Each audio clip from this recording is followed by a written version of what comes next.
এখন ইন্ডিয়ান মার্কেটে এই ডাঁটার শাকটা খুব উঠছে, একদম কচি কচি ফ্রেশ। এই সপ্তাহে গিয়ে এক আঁটি নিয়ে চলে এসেছি, কারণ অনেক দিন হয়েছে এটা খাওয়া হয়নি, এখন নতুন উঠছে। তবে প্রত্যেক সপ্তাহে এখন গেলে এটা এখন দেখা যাবে কিছুদিন।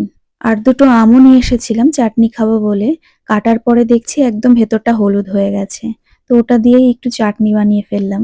বাড়িতে যখনই কাউকে ফোন করি কি রান্না করেছি জিজ্ঞেস করলেই পাট শাকটা কমন থাকে সবার। পাট শাক আমার প্রিয় জিনিস।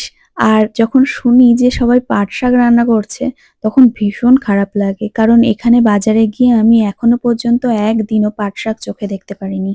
অন্য কোনো মার্কেটে হয়তো থাকতেও পারে, কিন্তু আমার আশেপাশে মোটামুটি যতগুলো ইন্ডিয়ান মার্কেট আছে তার মধ্যে একটাতেও আমি এই পাট শাক খুঁজে পাইনি। যদিও ভাগ্যচক্রে কখনো পাওয়াও যায়, তারপরেও দেখা যাবে যে এত দাম হয়তো কেনার ইচ্ছা আর থাকে না। যেহেতু এই ধরনের শাকসবজিগুলো কানাডার এই এনভায়রনমেন্টে হয় না, তাই এগুলোকে বাইরের দেশ থেকে আনাতে হয়। আর যেহেতু এখানকার বাঙালিরা এই ধরনের শাকসবজিগুলো সবসময় পায় না, তাই আসলেও খুব তাড়াতাড়ি এগুলো শেষ হয়ে যায়।